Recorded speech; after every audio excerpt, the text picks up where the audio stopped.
కరీంబాయ్ ఆ పాపు జర లిఫ్ట్. అరే ఎస్ఐ సాబ్ ఏమైంది బండికి? అరే ఒకరు తానికి పోవాలి కరీంబాయ్, దీని తల్లి గాడి ఖరాబ్ అయింది. ఎట్లా నడుస్తాంది దందా? అరే ఏం చెప్పమంటారు ఎస్ఐ సాబ్, దాదాగిరి గుండాగిరి ఏమీ వర్కౌట్ అవటం లేదు. అందుకనే ఈసారి ఎమ్మెల్యే అవుదాం అనుకుంటున్నాను. అది సరే కానీ సాబ్, ఇప్పుడు మిమ్మల్ని ఎక్కించుకొని నేను మోటార్ సైకిల్ మీద తిరుగుతుంటే చూసే జనం మన ఇద్దరి మధ్యలో ఏదో ప్లగ్ ఉంది అనుకోరు. ఊరుకో కరీంబాయ్, ఈ దునియాలో గోండా లెవెలు పోలీసు లెవెలు. నే కపిల్ దేవ్ లెక్క క్రికెటర్ అవుదాం అనుకున్నా, నడిచిందా? ఆడు క్యాచీలు పడుతుంటూ నేను దొంగలు పడుతున్నా. పుట్టకతో నువ్వు గోండాగా పుట్టినావా, నేను పోలీసునిగా పోతానా? అయినా నేను మఫ్టీలోనే ఉన్నా కదా, మంచిగానే నడుస్తుంది లేప్ప.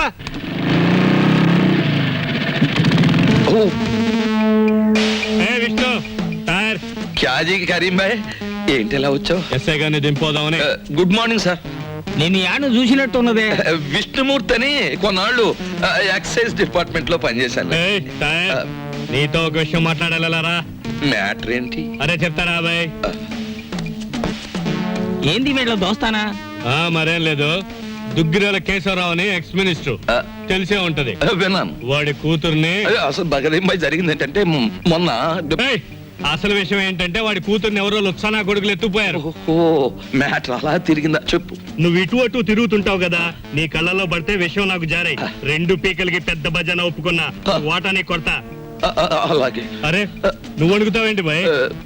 దాదాలన్నా రక్తపాతం అన్నా మా ఒంటికి పడదు కదా, మీకంటే అది వృత్తి. ఓ మా వృత్తిలో కూడా తేడాలు వచ్చేసినాయి బాయ్.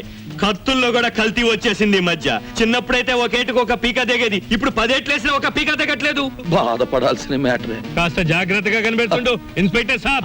వస్తా. దీని తల్లి ఏంది ఇది? దుర్యోధనుడు తారీఫు చేసిన మయసభ లెక్క జబర్దస్త్ ఉన్నది. ఎవరిది బంగ్లా? బానోళ్ళదే, కూర్చోండి. మా తల్లి కింద ఇన్స్పెక్టర్ ఉన్నాడు, నిన్ను చూసాడంటే కొంప మురుగుతుంది. నా ఇష్టం, నన్ను ఎవరు ఆపలేరు. వెళ్తాను, ఆయనతో మాట్లాడతాను. ప్లీజ్ తల్లి, నేను చెప్పేది విను. విన్ను. అయ్యో కింద ఇన్స్పెక్టర్ ఉన్నాడు, పైకి పదా. విన్ను. ఏంది పోయాగా సప్పుడు? పైన ఫైరింగ్ గిట్ అవుతుంది. ఆగింది లేదండి, ladies gents indoor games. Ladies gents indoor గేమ్సా? దానికి ఎంత సప్పుడు అవుతుందా అని? Good morning sir. ఓరి ఓరి ఓరి ఓరి ఓరి ఓ రాంబాబు, యాడికి పోయినవయ్యా? ఇవాళ రేపు బిల్కుల్ కండ్ల పడతలేవు. ఏం చేయమంటారండి, అన్ని పర్సనల్ ప్రాబ్లమ్. మీ ఓనరు పాలి గలవమని లొల్లి చేస్తుండు. దీని తల్లి కొత్త బంగ్లాకి వచ్చినావు కదా, దావత్ గీవత్ వైను గిట్ట ఏమీ లేదా? ఎస్ఐ గారు,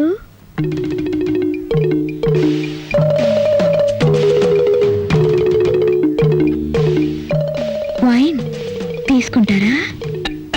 డ్యూటీలో లేను కదా, నడుస్తుంది. రాంబాబు ఎవలేమే?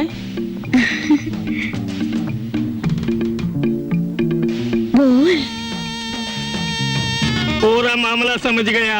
అమ్మ విష్ణుమూర్తి, దీని తల్లి నువ్వు చిన్నోనివి కాదు. తీసుకోండి. వీళ్ళు తాగరా మళ్ళా? వాళ్ళకి తులసి తీర్థం తప్ప ఏమీ పడదు. అగోని అవ్వ, వైన్ కూడా తాగరా అనే? ఇది ఆడోళ్ళు తాగే డ్రింకు. విష్ణుమూర్తి, దానంతా టీవీ పెట్టు, ఖుషామత్ చేద్దాం. ఇతని పేరు తిక్కా వెంకటరమణ, వయసు 22 సంవత్సరాలు. మతి స్థిమితో లేక ఇంట్లోంచి పారిపోయాడు. ఇతను ఆచూకీ తెలిసిన వారు తిక్కా శంకరయ్య, పెంటపాడు అనే చిరునామాకి తెలియజేయకోరుచున్నారు. ఎంత పిచ్చి అయితే మాత్రం కొంపొదిరి పారిపోవడం ఎర్రమొండ కొడుకు. ఈయన పేరు వాయువేగుల విష్ణుమూర్తి, వయసు 40 సంవత్సరాలు. వారం రోజుల క్రితం ఇంటి నుండి వెళ్లిపోయారు. పని చేసినావు, దమా ఖరాబ్ అయిందా? ఏం లేదు, చేతికి స్విచ్ తగిలింది. ప్రోగ్రామ్ మంచిగా వస్తుంది. అఖిల భారత సీమ పందుల కార్యక్రమాన్ని కూర్మావతారంగా ఎప్పుడు చూడు పందుల పెంచుడు, గోబర్ గ్యాస్, ఇది తప్ప వేరే ముచ్చటే లేదు. తల్లి. అవును దస్తగిరానా, ఈ టీవీ స్టేషన్ లో కన్నా మీ పోలీస్ స్టేషన్ లోనే మంచి ఎంటర్టైన్మెంట్ గా ఉంటది అనుకుంటాను. మంచి రేపులు, సెక్స్, ఏ క్లాస్ బ్లూ ఫిల్మ్. అగో నీ తల్లి డిపార్ట్మెంట్ గానే జోకులేస్తావు. రాంబాబు వస్తా, చెల్లి వస్తా, అన్న వస్తా. ఆంజనేయులు ఒకటే పరేషాన్ అవుతుండే, జర హోటల్ వరకు పోయి రారాదు పోయా. అలాగే. ఈ ఇన్స్పెక్టర్ గారిని గేట్ దాకా సాగిన పోస్తా.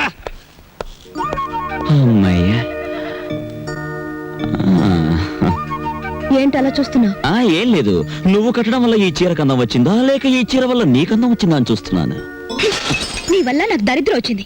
పోలీసులు కనపడింది. ఆలస్యం చేస్తే మా డాడీ సిఆర్పి వాళ్ళు కూడా దింపుతారు. I want money, get it at once. కవిత్వమా? కవిత్వం నా మొహానికి కవిత్వం.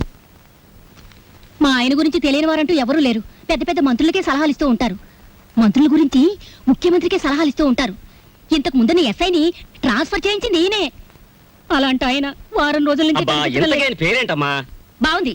రామాయణం అంతా విని రాముడికి సీత ఏమవుతుంది అన్నాడట. ఆయన పేరు విష్ణుమూర్తి. రాస్కా. ఏయ్, ఏందా లొల్లి? ఇది పోలీస్ స్టేషనా రైల్వే స్టేషనా? ఏమయ్యా జర సిగరెట్ ఒకటి అందుకో. ఏమైందమ్మా? మా ఆయన వారం రోజుల నుంచి కనపట్టం లేదండి. ఇదిగో ఫోటో. పోనీ తీరాదు. 4 దినాలు మంచిగా గాలి తిని వస్తాడు. చూడనీకైతే దేశముదురు లెక్క గుర్తుండు.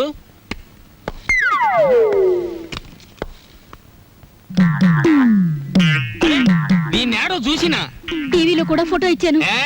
నే టీవీలో చూడలే. ఆ వీన్ని కలిసినా. ఎక్కడున్నారో చెప్పండి, నేనే ఆయన భార్యని. ఏంది నగరాలు చేస్తున్నావా తేరి?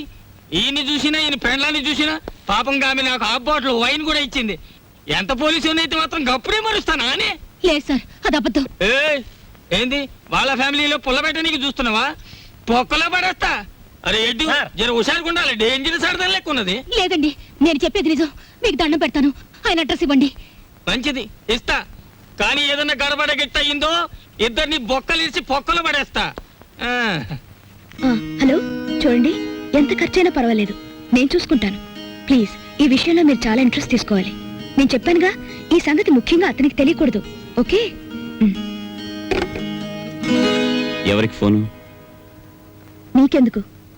నువ్వు ఇక్కడున్న విషయం ఎవరికి తెలియకూడదు, నీకు తెలుసుగా. పోనీ విష్ణు అలాగే ఇక్కడ లేడు, నువ్వు ఇక్కడి నుంచి వెళ్ళిపో. మరి నీ చెల్లి ఆపరేషన్? నీకు నా వల్ల డబ్బు రావాలి, గుర్తుంచుకో.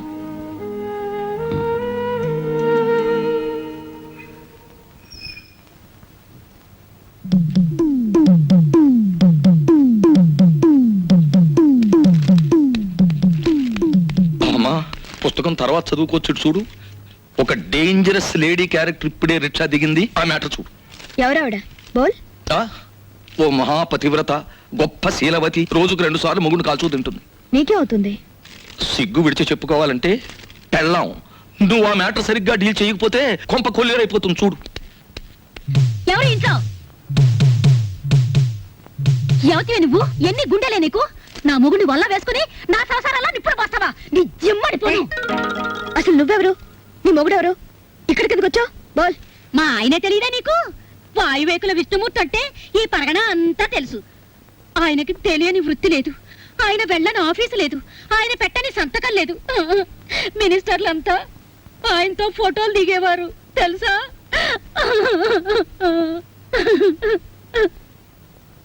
చెయ్యెత్తు మనిషి, చక్కటి బొద్దింక మీసాలు, నున్నటి గ్రాఫు.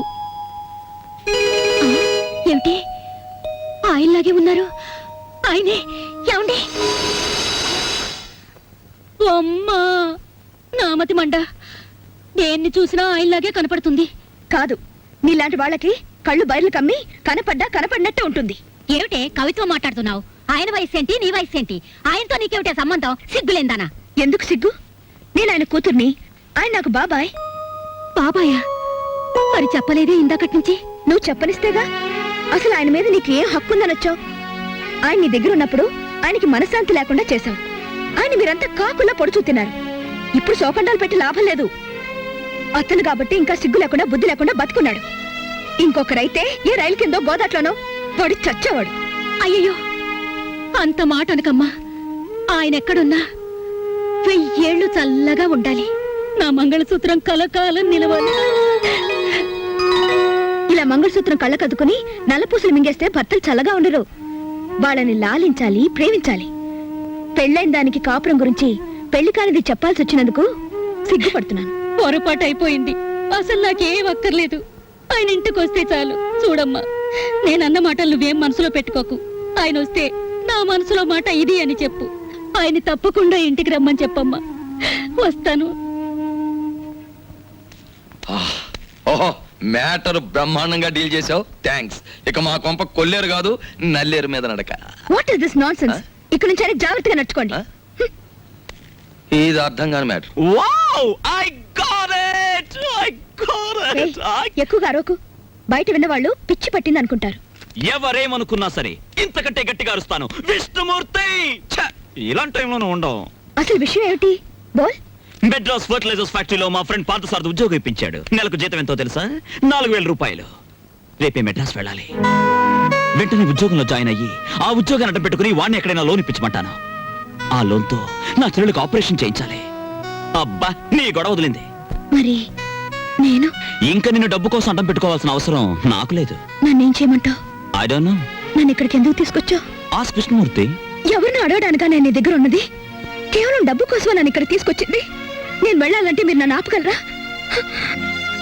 నేను కావాలనే ఇక్కడున్నాను. ఉంటే ఉన్నావులే, ఇప్పుడు వెళ్ళిపో. కావాలంటే మీ నాన్న దగ్గర సారీ చెప్పుకుంటాను. ఇదిగో, నేను అసలే తిక్కదాన్ని.